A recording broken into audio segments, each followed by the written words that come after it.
High. তো আগে একদিনকে আমি শেয়ার করেছিলাম শর্টকাট টেস্টি রেসিপি। হ্যাঁ, আগের দিনের রেসিপিটা আমার মাথা থেকে বের করা একটা উদ্ভট টাইপের রেসিপি ছিল, কিন্তু আজকের রেসিপিটা তোমরা সবাই জানো, সর্ষে চিংড়ি। খুবই কমন একটা রেসিপি, আর হ্যাঁ, খেতে কিন্তু টেস্টিও হয়।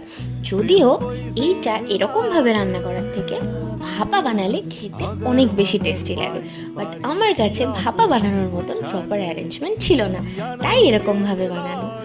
তো এই রেসিপিটা আমি নতুন করে তো কিছু বলার নেই এই রেসিপিটা নিয়ে, কারণ এই রেসিপিটা আসলেই সবাই তোমরা জানো।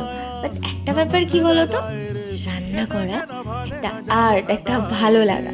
হ্যাঁ, আসলেই আজকে এই যে রেসিপিটা আমি বানিয়েছি, আমার এখানে কিছু কিছু জায়গায় প্রবলেম হয়েছিল, কারণ আমি প্রপারলি সর্ষেটা মেজার করতে পারিনি যে কতটা নেওয়া উচিত ছিল।